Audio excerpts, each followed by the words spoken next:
Join me as I dive into the world of fish to find out which are the healthiest for seniors. Picture this. You open your freezer and grab something you think is super healthy, maybe even good for your brain. But what if that very thing, especially for those of us in our 60s or older, could actually be a hidden threat? It's unsettling, but today I'm diving into the surprising connection between fish and brain health. My goal is to figure out which fish actually help our brains and which ones might work against us, especially for people over 60. There's been a lot of noise about this. Maybe you've seen a video hinting that a common freezer item isn't as good as we thought. So, I'm here to cut through the confusion, drawing on a senior living blog, a government resource on food safety for seniors, and a pretty eye-opening YouTube transcript that names which fish to eat and which to avoid. The goal: clear, actionable advice, without making your head swim. Let's start with the general benefits of fish. According to the Maplewood Senior Living blog, nutrient-dense foods become even more important as we age. Our bodies might not absorb nutrients as well as they used to, so focusing on foods packed with the good stuff is essential.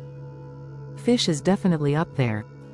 It's got protein, like lean meats, but generally less saturated fat than red meat, a big plus for heart health.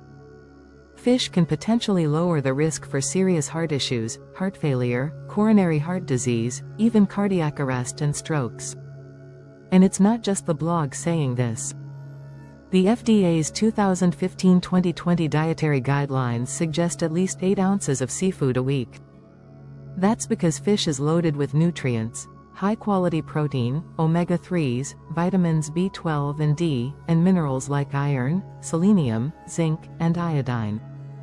Omega-3s, in particular, aren't just hype.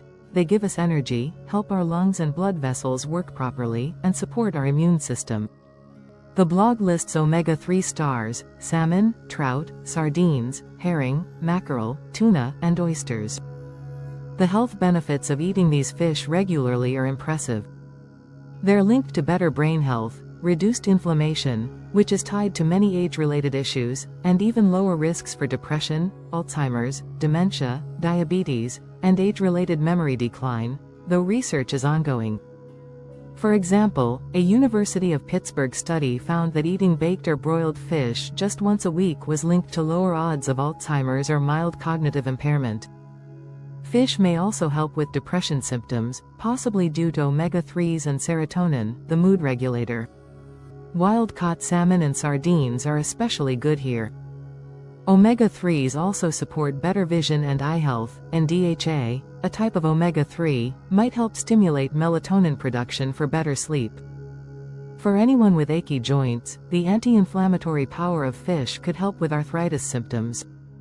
And fish can help with blood pressure, too. Omega-3s lower triglycerides, reduce blood clotting, and help with irregular heartbeats. The Mayo Clinic suggests aiming for 2 servings a week for heart health. But there's a valid concern: contaminants like mercury and PCBs in some fish. Thankfully, the blog highlights the best types of fish to eat, those with lower contaminant levels. Alaskan salmon, farmed or wild, gets top marks for omega-3s, vitamins, and minerals. Cod is versatile and rich in phosphorus, niacin, B12, and protein. Mackerel is good for healthy fats, endurance, and even skin health. Sardines are little powerhouses, packed with calcium, vitamin D, potassium, magnesium, zinc, iron, and protein, great for bones and muscles. Tuna offers potassium for blood pressure and omega-3s for stroke and heart attack risk, plus immune support. The blog even suggests practical ways to get more fish. Swap tuna for chicken in a salad, add smoked salmon to breakfast, try fish tacos or stir-fries, or use those little tuna or salmon pouches for a snack. Now, food safety is a huge piece, especially for older adults.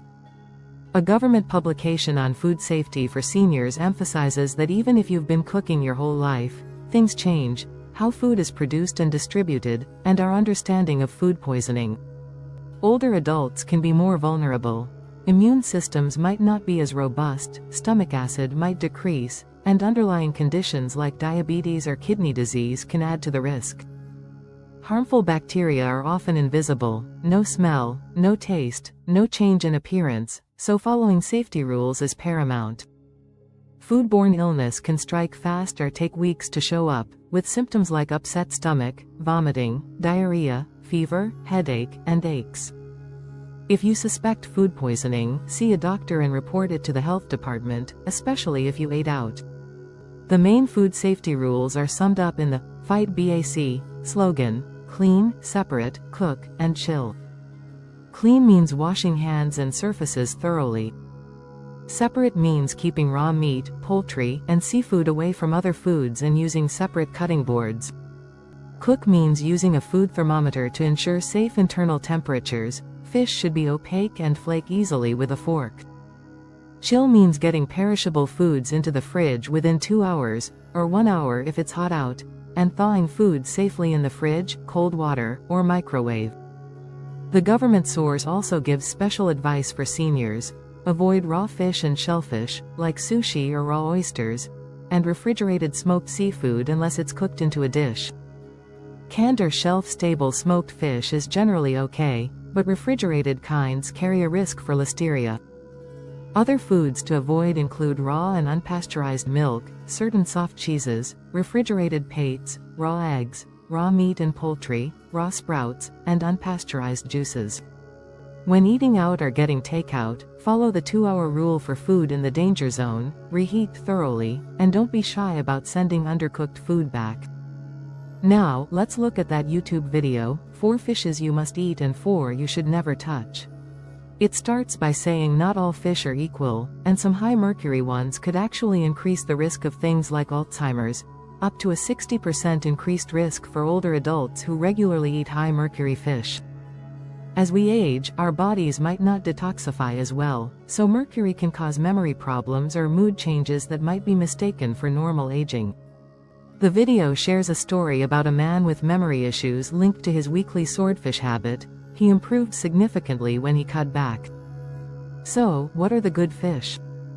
The top 4 are wild-caught salmon, especially Alaskan, sardines, wild-caught, packed in olive oil, herring, and rainbow trout. These are all rich in omega-3s, low in toxins, and packed with nutrients like vitamin B12, calcium, and selenium. Smaller fish like sardines and herring are especially good because they have less toxin buildup.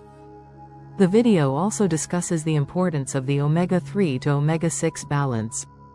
Omega-3s are anti-inflammatory and good for the heart, while omega-6s, found in vegetable oils and some farmed fish, can promote inflammation if consumed in excess.